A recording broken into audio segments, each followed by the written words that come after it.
Hello, welcome to the demonstration of data quality application. For today's demonstration, we are going to perform data quality on a CSV file. So this is the login screen at the URL dq.uarrow.cloud. We enter our already existing username and password. New users who do not have an already existing account can sign up via this sign up now option. Let us log into uArrow.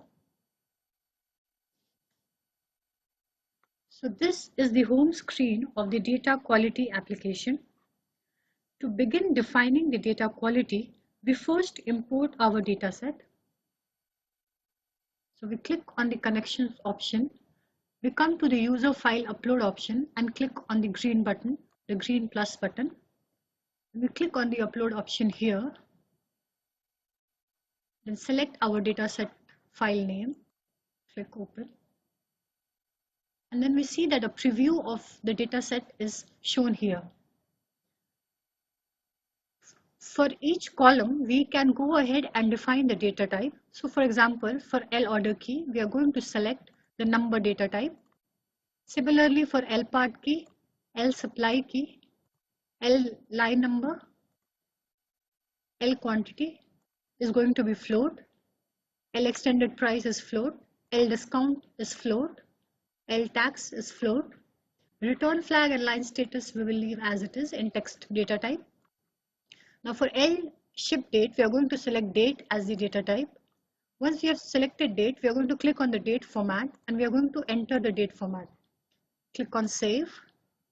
So we see that our selected date format is shown here. We are going to do the same thing with L commit date, L receipt date. Select our date format. Click on the save option. The rest of the columns we're going to leave as text. Now we're going to click on the upload option here.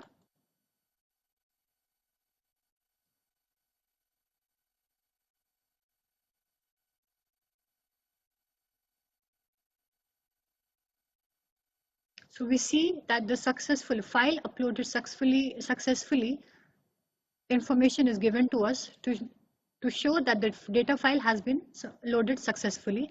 So we go and click on the view connections option. We click on the flag files option here to go to the home page of all the data sets that have already been uploaded to the application. Here we can see the line item dataset that we recently uploaded, and we can see the details of all the details of the line item dataset. For example, the row count, the columns, the storage, the owner, the schema, and so on. Similarly, below line item, we can see a list of other datasets too. To perform data quality on the line item dataset, we need a few dimension datasets, which are part.csv, orders.csv, part supplier.csv, and supplier.csv. To save time, we have already imported these datasets to the application, similar to the line item.csv. So once we have imported the dataset and the corresponding dimension datasets, we're going to go ahead and click on the data quality option at the right top corner to define the data quality for this line item dataset. Directed to the data quality definition screen. Let's go through this screen now. On the top left corner, we see table name is equal to line item. Here the dataset name is defined. If we come below, we see the column name, the data type, data profiler, and various functions. So under column name, we see all the columns name that we saw on the previous screen also. Under data type, we see the corresponding data type per column. The data profiler column is selected by default. If we do not want to perform data profile on any particular column, we can deselect it. Coming to the the bottom half of the screen, we click on data, which gives us a preview of the data set. So we can see 3 columns right now of 3 rows with all the columns of the data set. Now we go ahead and click on the columns option. Here we see a list of columns, all of which are selected by default. But let's Say we do not want to perform data quality on L ship mode, we deselect it from here, click on the save option. Now if we scroll down, we see that the L ship mode column has been removed from the data quality definition screen. If we click on the filter option, we are asked to define the filter criteria. Here we click on the add rule, select a column on which we want to perform the filter. Let's say L part key, and we don't want it to be empty, so we select is not empty option. Then we go ahead and verify it. Once this has been validated, we'll save it. Talk about the various data quality checks that we are going to perform. The first one is the integrity check. It comprises of primary key, foreign key, and bridge key. Primary key is nothing but an identifier of unique records in the dataset. So for our dataset of line item, we have a combination of order key, part key, supply key, and line number as the primary key. Coming to the foreign key, we check whether the corresponding table order has the order key valid or not. For example, we write a description here, valid order, we choose the reference column as orders, we choose the reference key as order key, and then we go ahead and save it. Similarly, we'll define the foreign key definition for L part key. We'll select the part table, the part key column from there, and save it. Same goes for the supply key. Go to the supplier, check the supplier option and save it. Now coming to the bridge key, it is used to verify the integrity check based on the combination of two columns. For example, if we want to verify that the parts are supplied by the right supplier, we're going to click on the plus button here. We have given the rule description as bridge check. We'll select the table as part supplier, and then we are going to select our bridge columns as part key and supplier key and the corresponding source columns.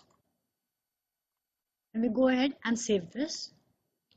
So our integrity check definition is done now. Coming to the second check of the data quality check, which is nothing but the attribute check. So as we can see, attribute check comprises of dictionary, range, pattern, and expression. Coming to dictionary, it is nothing but it defines a list of values, which is, the column value should only contain these particular values. So this is how we go ahead to define a dictionary. We click on the plus option. We go on the add dictionary option. We give any dictionary name. We give a description. Then we upload a CSV file where we have already defined the list of values for that particular column. So we can see here for the line status column, this is the list of values which we are expecting as the column values. So we go ahead and save it. So we can see that the dictionary name is already popping up corresponding to the dictionary option. For dictionary column, we select the column name on which we want to apply this dictionary. Then we can see that the values are also shown here. Then we go ahead and save it. After dictionary, we come to the range check on the columns. Range is nothing but a mathematical or logical check on the range of values allowed for any particular column. For example, we are going to apply a range check on the L quantity option. So we want that the values in the L quantity column should always be positive. So we choose the greater than symbol and then we give the value as 0. So basically the definition of this is that the values in L quantity column should be greater than 0. So we go ahead and save this.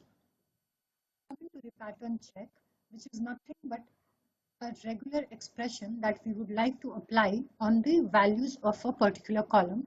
So for example, for L ship mode, we would like to apply a pattern check. So if we come to the pattern option drop down menu, we see we have these following options, which is starts with, ends with, contains, starts and ends with, and custom. If you select custom, then you can write your own custom pattern here. But for this demo, we are going to select starts with. We are going to enter air, for example. We are going to click on verify. Once it has been validated, we will go and save it.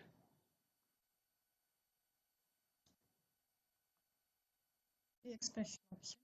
Here we basically define the SQL expression that we directly want to apply on the values of the column. For example, for L part key, we want to apply length of part key greater than 5 option. So we want to click on verify. Once it has been validated, we are going to save it. Now we come to the third part of our data quality check, which is the functional check. So functional check comprises of paired and relation checks. So for paired, for example, paired is nothing but a relationship description between two columns. For example, the LHS column is L quantity here, and we will select a RHS column, for example, the extended price, and then we select the pair type, which we have three options: mutually exclusive, implied, or value. Implied is nothing but expresses a direct relationship between the two columns. For example, if the value of L quantity is present, then the value of L extended price must be present. Similarly, if L quantity is null, L extended price must be null. Mutually exclusive is just the reverse of implied, and value is a description between the relationship between the two columns. For this case, we are going to select the implied pair type. We are going to save it. Then we'll see the demonstration of another pair type as well. We'll click on the plus option corresponding to line status, and we'll select the return flag here. Now for the pair type, we are going to select value. For value, we'll upload the CSV file in which the relationship value is described. So if we see here, the relationship is, if, for example, the value of line status in a record is F, then the return flag value must be A, and so on and so forth. We'll go ahead and save this. And now we are done with our paired check. Now coming to the relation check, which is nothing but the mathematical or logical relationship between any two columns. We'll define a relation check to further explain. So for example, our LHS column is L discount and the RHS is L extended price. We can select any of the below options to describe a relationship between these two columns. Here we are going to select less than equal to. Then we are going to go ahead and save it. Now we come to the last part of data quality definition, which is advanced rules. Advanced rules is basically a set of rules written in an Excel file, and we would like to apply all the SQL rules at one shot to our database. So this is how we proceed with it. We click on the upload option. We select our Excel file where we have the data quality rules written. Then we have this valid all rules, which will validate all the SQL written at one shot, or we can go ahead and validate the SQLs one by one, which is what we're going to do here. So the first SQL is validated. The second SQL is also validated. If we do not want a particular rule, we can go ahead and delete it, but we'll leave it here for now. Once you click on the close option, the rules described below will be saved in your data quality check. But that comes to an end of the definition of data quality rules. But one very important point to remember is that we must click on the save option to save all the data quality definition that we described right now. Once we click on the save option, our data quality check definition has been saved for our use. Go to the data quality job home screen where we can view all the data quality jobs that have been previously defined. So on top, you can see the latest data quality job that we defined right now. We'll click on the run option to run our data quality job. So with this click, we have instantiated our run. We can click on the log option to view the current status of the job. We can see it is still in running position right now. We can go on the schedule option. If we want to schedule this particular data quality job on a daily basis or an hourly basis, we can select a corresponding option from the drop down menu. Let's say we want to schedule it daily at let's say 10 o'clock and 15 minutes.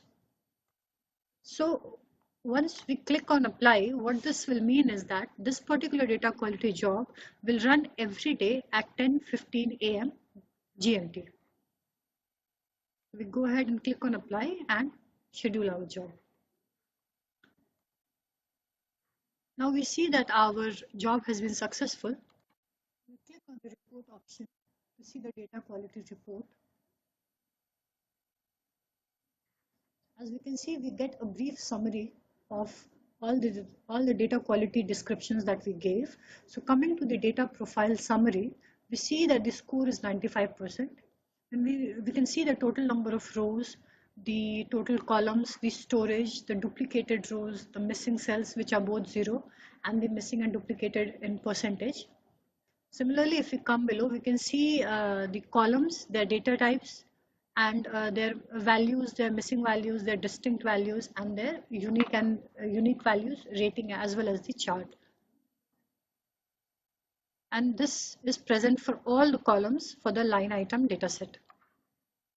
If you want to further drill down into further detail, you click on the detail option, and this will give us a description of on a granular level of each particular column. So for example, for L tax, when we come to the statistics, we see how many distinct records are there, how many unique records are there, how many null records are there. Similarly, for how many positive records, negative records, and 0 records.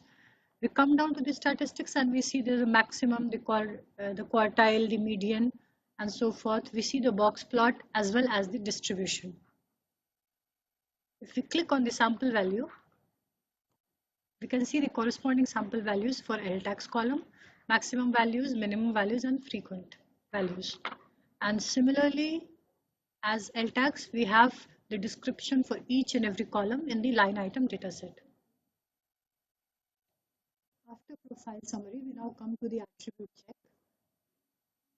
We come to the dictionary part of it, and if we remember, this is the condition that we gave. This is the list of values that we gave for our dictionaries, and so corresponding to that condition, we have these particular failed rows, these 10,000 correct rows, total rows, and the failed percentage is 74.95%.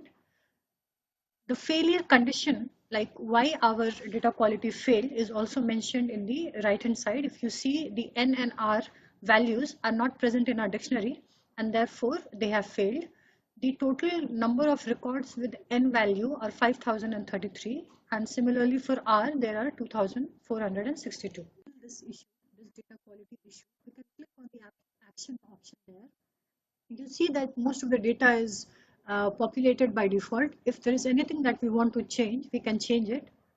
And once we click on the save option, a JIRA is raised to the respective person, and you get your corresponding JIRA ID as well. Coming to the pattern, we see we gave a pattern, and then similar to dictionary, we have the failed rows, total rows, and then the reasons, all the column values for which our pattern check failed. Similar for range, we saw that we gave a particular range condition, and in this scenario, we see that all rows have passed and there is not even a single failure here. So we get this pop-up that all rows have passed. Coming to expression, we gave a particular expression here, and then again on the right hand side, we get why our expression condition has failed for certain rows. Now we come to the integrity check.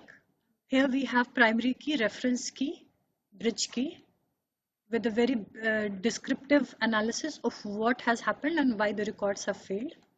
Then we come to functional check, where we see our condition of functional check in both relational and pair. Similar for the advanced check, we see per column wise what is the failed, what is the total, what is the failed percentage, as well as the SQL that ran against that particular column. We have this copy option present, which we can use to run it on our database and get all the data. With this, we come to an end of our data quality application demonstration. Do let us know in case of any queries. Thank you.